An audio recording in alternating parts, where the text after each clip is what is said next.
Have I been going down another retro rabbit hole? Yes. And I want to talk to you about it.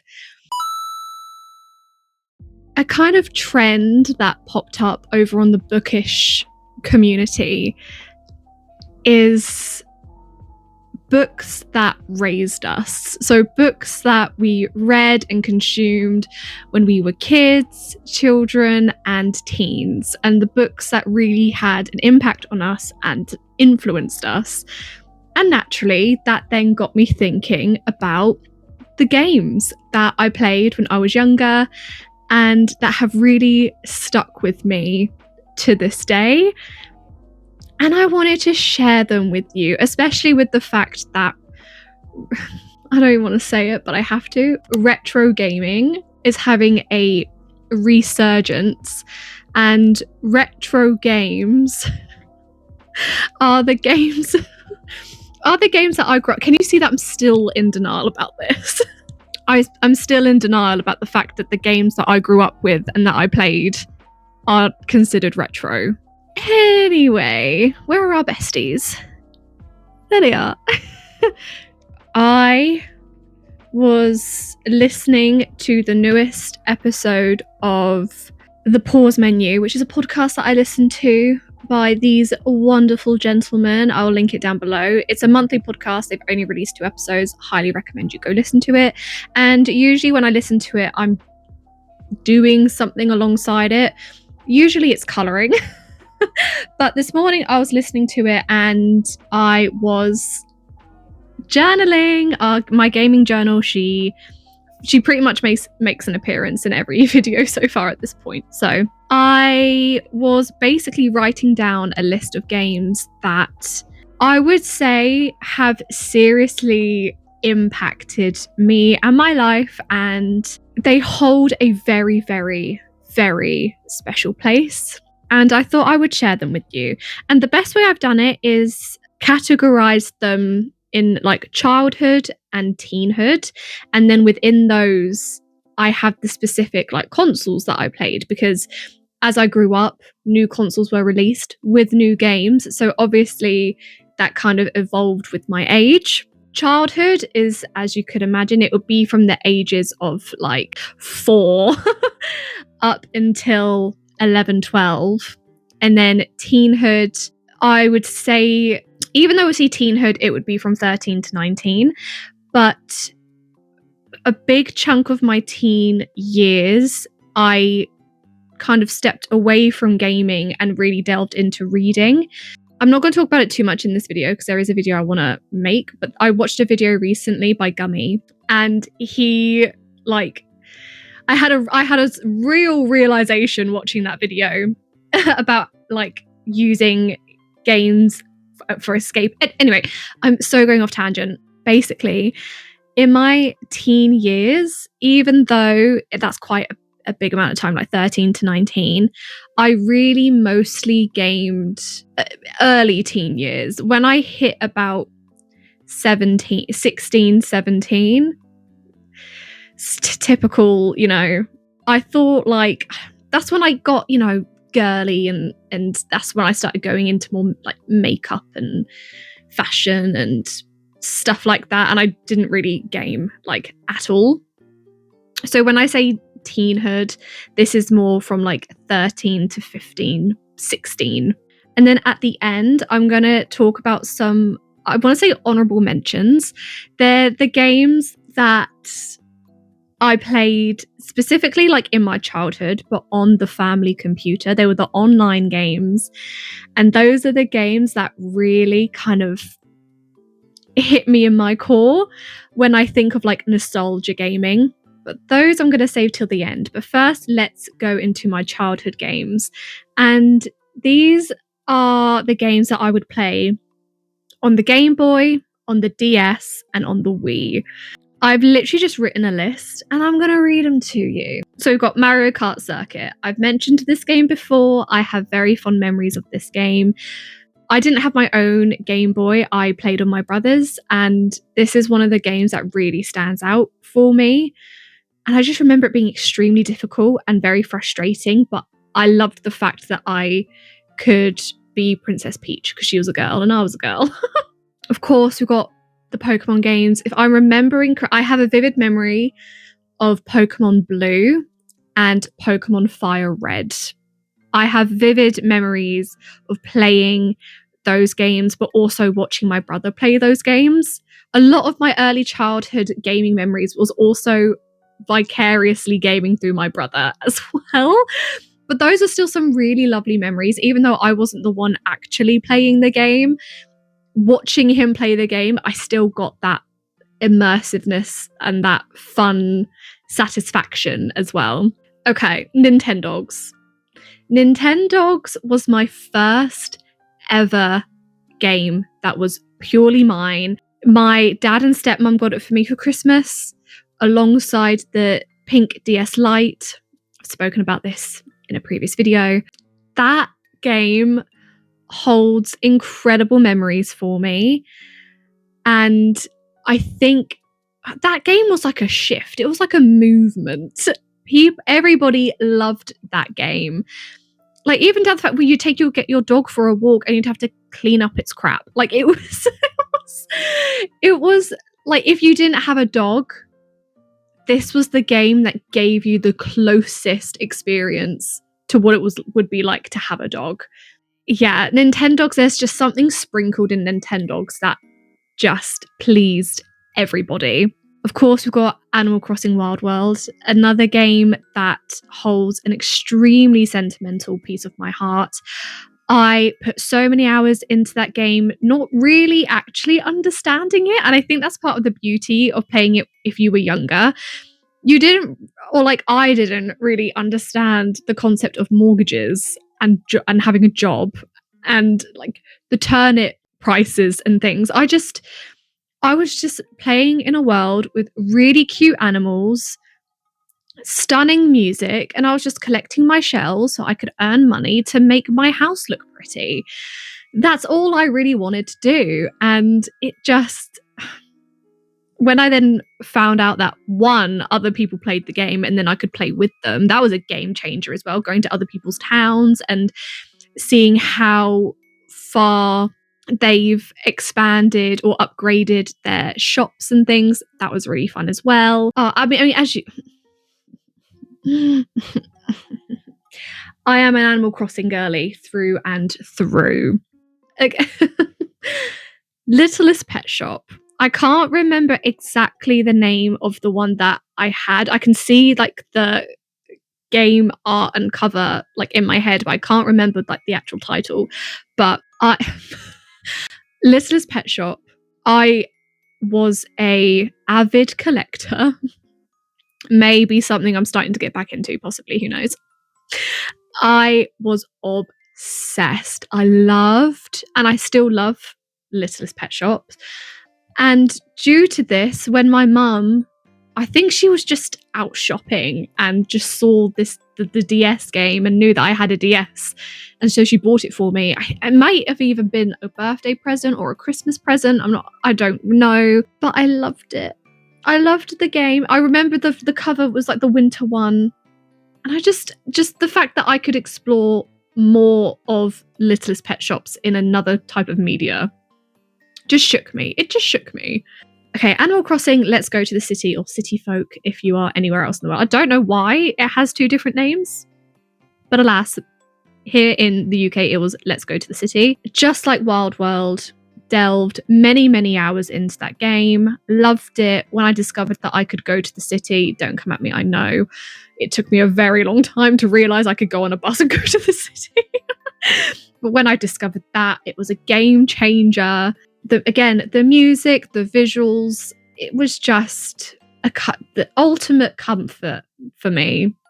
And getting excited to play it on the weekends with the nunchuck and the Wii remote, like that's how I would play it. Oh, so good. Okay, this one, I want to say it's called Mario Supercharged Football. Iconic game. And I think they have like re-released a version for the Nintendo Switch, which I haven't played. I want to, but I just can't justify spending the money on it, to be honest. But the Wii game, Unbelievable, iconic, so much fun. I always played as Daisy, obviously. And I remember I would always pick Peach as my opponent because I was like, Daisy is the ultimate out of the two, and I need to prove it to you that she is the ultimate out of the two. And I loved the special charged shots you could take, and each character had a different unique one. Like Peach's was like she would like blow a kiss and it would like charge the football into the goal. What was Daisy's? I think she just like did a really powerful like super like kick to the ball. I can't quite remember, but that was so fun. Such a fun game. And that was the game that introduced me to Birdo. I didn't know Birdo existed until that game. So that was a lot of fun too. The classic Wii Sports. I mean, didn't Wii Sports come with the Wii? Wasn't it like when the Nintendo Wii was first released? Didn't it like come with Wii Sports? I'm sure it did. Mario Kart Wii, I think that kind of speaks for itself. When you then also got like the controller, steering wheel, oh, iconic. And when I then discovered you can unlock characters, I then went into a rabbit hole of looking up how to unlock Daisy. Obviously, I was obsessed and still am obsessed with the girl. And I remember being sat in my bedroom, sat on the floor and unlocking my first character, and it was King Boo. And I was so excited that I'd unlocked him. I then only used him until I unlocked the next character. I don't know who the next character was, but I just remember being so like obsessed with the fact that I could unlock characters. The only reason I bought Mario Galaxy was so then I could unlock Rosalina. I'm a girl's girl, what can I say? Finally, in this category is My Sims. I love My Sims. I do have the Cozy Bundle on Nintendo Switch, and yes, I have played many, many hours of it. It's just, again, one of those games that I just fell in love with, and I fell in love with the customization of it. And I think that's one of the reasons why I loved Animal Crossing, is the able to like customize your own space. But the graphics were so cute, the characters were so cute. I loved the different areas that you could unlock, like the forest area and the desert area. Like it was just so fun and easy, and many, many hours of my childhood went into that game. Moving on to teenhood, and the consoles I predominantly played on in my teenhood would be my Xbox 360, my brother's PlayStation 3, my Nintendo Wii, and then my DSs, my many DSs / 3DS that I have. First that came to mind was Lego games, specifically two, Lego Star Wars and Lego Harry Potter. I just think a Lego game is kind of unbeatable. I think they're so elite, they're so iconic, they're so fun and quirky. Also, like the unintentional ASMR you get from like the click clacky of the Lego noises. Oh, beautiful, loved it. This one, I think some of you might be a little surprised at, but I spent many, many hours playing Call of Duty Zombies. Oh, yes. I spent so many hours playing that game. And I remember, was it the map called 5, where you play as like the president? And loved that map. Don't know why. I can't remember why I loved that map, but loved it. There was another one as well that I really enjoyed, and I can't remember the name of it. It's been a very long time since I played a Call of Duty game. Very long time. But for some reason, I just got hooked on zombies. Sims 3. This was my first Sims game, and I played it both on the Wii and the Xbox 360. And I just had the experience that I think everybody has when you play Sims for the first time. I don't really think I need to say anything else. Super Mario Bros. Wii. Oh, the completionist in me. Well, this is the thing. I don't even think I have a completionist in me, but for some reason, this game like unlocked that in me. I needed to complete every world. It was a need, and I just put hours and hours into it. But I also this is a game that I would also play with friends. It was really fun to play with friends, and I would get their help to like unlock and complete all the different worlds and things. Such a good game, had so much fun. And yes, I did complete it. And I think I even like looked up the shortcuts as well, and I wanted to use all of those. Yeah. But the anger of like when you lose all your lives and have to start all over again. Oof. Okay, this next one I'm actually tempted to do a whole video retrospective for, because this game, I think it's embedded in me. It's part of my DNA, and that is Little Big Planet. I played this on my brother's PS3.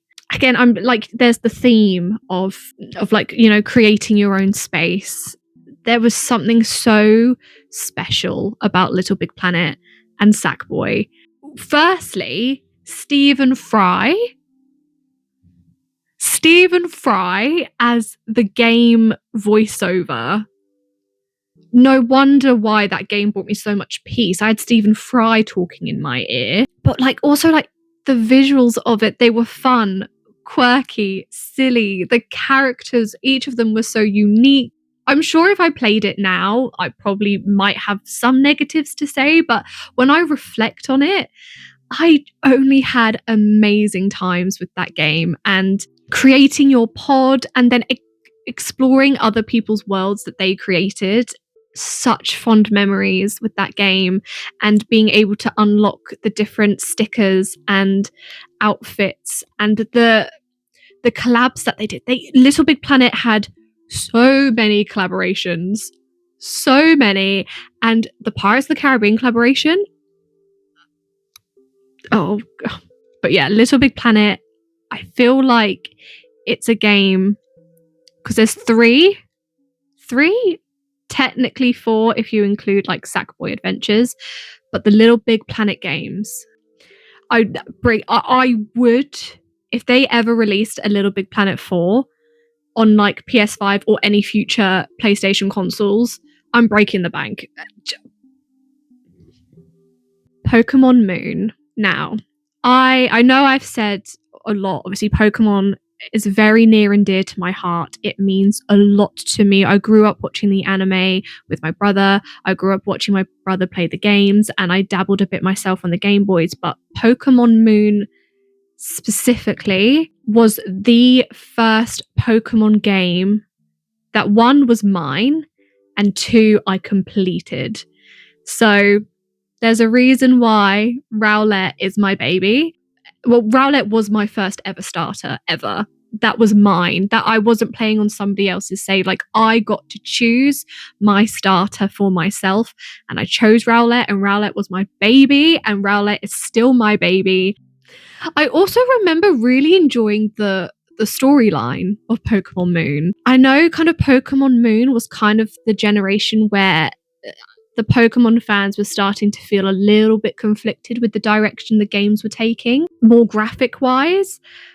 But I really enjoyed it. Pokemon Moon, I just got lost in it, like you do with any Pokemon game. And because it was my first Pokemon game, it just holds a very, very special place in my heart. Animal Crossing New Leaf. Are we surprised? Of course we're not. That game is the whole reason I bought a Nintendo 3DS. The only reason I bought a Nintendo 3DS is so I could play that game. And I do not regret it in the slightest, and I would do it all over again. Oh wait, I did with the Switch. Like, I think at this point it's pretty obvious how much Animal Crossing means to me. So I'm not going to sit and ramble on about it. This last one just randomly came up to me, and I completely forgot that these games existed. And that's quite shocking, to be honest, considering I spent, again, hours with my family playing this game. There were these 2 games. Just Dance, the very first Just Dance. Me and my brother, I'm pretty sure if you asked us to do Boogie Wonderland, we can do it blindfolded. Like, we Boogie Wonderlanded for hours. And then the other one, Mario and Sonic at the Olympic Games, specifically the Beijing Mario and Sonic at the Olympic Games. I just remember the one I vividly remember doing, the running with the nunchuck and obviously remote. There was the rowing. I remember doing the rowing and the swimming one, because that was like a rhythm. The like pole vault as well. Wow. Just endless hours of fun. But specifically those two, I rarely played on my own. Those are the games that I played with my family, and we would just spend hours laughing and just having the most hilarious time, because obviously you're not just sat there like with a controller, you're up and about and you're moving, and it's just ridiculous but hilarious. And yeah, those two games really, they mean a lot to me. We have reached the point where I do want to talk about the honorable mentions. And these honorable mentions, like I said, these are the games when I would have to use the family computer that was in the living room, and I would go on to Internet Explorer and type in the game. They were internet games, browser games, and this is where it started for me. These are the games where gaming started for me. And it's going to be no surprise, especially people in my personal life who know me. Club Penguin. Club Penguin? Fun fact, the first game I played when I got my PC was Club Penguin Rewritten. The iconicness of the online, what is it, massive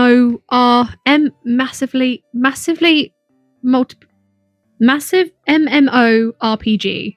It was that era of online gaming. Club Penguin, another one I played, Moshi Monsters. Yep. That was a cultural shift. We really grew up in a very iconic time with those kinds of games, because it was at such a youthful part of the internet.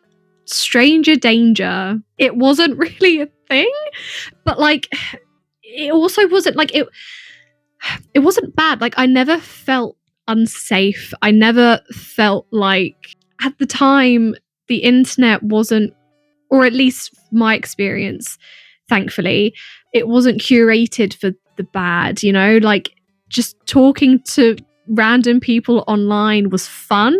And you all just like, I remember like going to the pizza restaurant and you would role play, right? You'd had certain people, they were role playing as waiters. You'd other people role playing as the band. You'd role play as customers, and you'd pretend to put an order in. And it's just, but then you also had the mini game. So when you go to the pizza restaurant, you could then play the pizza mini game, and you go to the disco and role play in there. And like, those types of games really allowed your imagination to just run wild. Especially at the age that I was playing them, I was still very much, I wasn't afraid.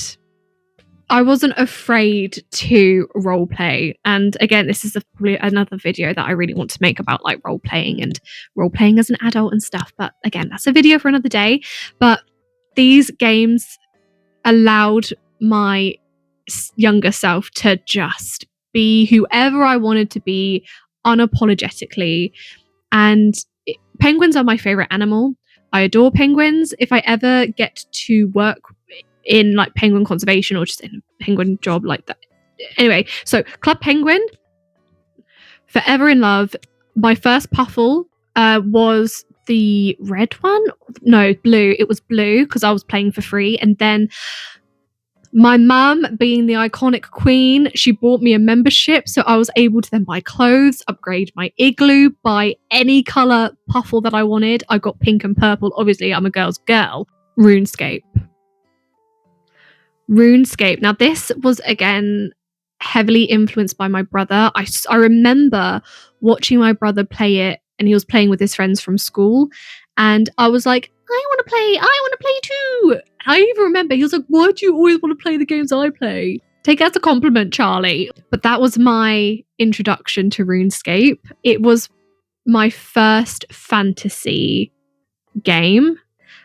And obviously I was so young, I didn't really understand the concept of like fantasy and stuff to the extent that, you know, I do now. And it was just so new and exciting, and it was another MMORPG, so it was another place for me to go and roleplay, escape, be somebody else in a world that I physically can't exist in, that is just so different to modern life. And little old me loved it. She loved it, and why wouldn't she, you know? Specifically Club Penguin and RuneScape, they were a very large chunk of my early gaming. And one more I just want to talk about, because I rediscovered it literally today. And I watched a video, a retrospective on it, which I'll link down below. And I think this is so niche. I don't know how many people actually had this, but growing up, I was a Bratz girly. I wanted Bratz dolls. I had Bratz dolls. And there was this doll there were these dolls that were released. There was 3 of them. And they were called B-Brats. Now, B-Brats, you obviously got a doll and a cute little pet companion, but you also got a USB, and you could stick this USB into your computer, and voila, you've got an online game. This memory unlocked for me today. I spiraled, but in the best way. And watching the video that I found on YouTube, I just actually got a bit emotional, because it really brought me back to a time of excitement and joy. And I remember there were like other add-ons that you could get, like, so in the box with the doll, like I said, you get the doll, the little companion, the USB, and like a cute like USB mouse and mouse pad to like make your area look cute. I don't know. But I remember every time I would play the game, I'd set up my doll with her little pet. I had the purple doll with the panda. I think she was meant to represent Yasmin. I would set her up so I could see my girly next to me. And I would always use the mouse that came with the doll. I would always, if I was playing that game, I would have to use that mouse no matter what. And then I really wanted to get the rest of the setup. It was like speakers, a keyboard, a webcam. It turns out it wasn't really a webcam. But I mean, I didn't get those extra add-ons. I wanted those extra add-ons, but I didn't get them. It was just, again, another way for me to express my creativeness, to express my individuality in a safe space, in a place that was purely my own, purely for me. It felt like home in a sense. And like I said, it was mine. It was mine. It wasn't anybody else's. And that's part of the reason why it felt so special. I would love to know down below, what are the games that defined your childhood and teenhood? What are the games that raised you? When you reflect back onto your early gaming career, what are the games that stand out to you? I'm sure if I took more time, I could think of a lot more. But just initially, these are the games that if I was going to have a flashback of my gaming career life, these are the games that would be in that reel. And there are a lot of personal memories connected to those games that I have been reflecting on a lot recently. And they've been bringing me, it's been quite bittersweet reflecting on these games, because they were filled with such joy. I'm a bit envious of my past self, because I haven't experienced that kind of joy from gaming in quite some time, and it's something that I really want to reignite. And I think I know how, but again, that is part of a video that I plan to record soon. Just reflecting and thinking back on those games really has got me thinking about how I want to approach gaming now I'm in adulthood, how I want to interact with the games that I'm being exposed to in adulthood. I feel like I now have so much I want to say, but that will be going on such tangents that it's not the topic of this video. So I'm going to love you and I'm going to leave you. What are the games of your childhood and teenhood? I would love to know. Thank you so much for watching, and I really hope to see you in the next one. Bye!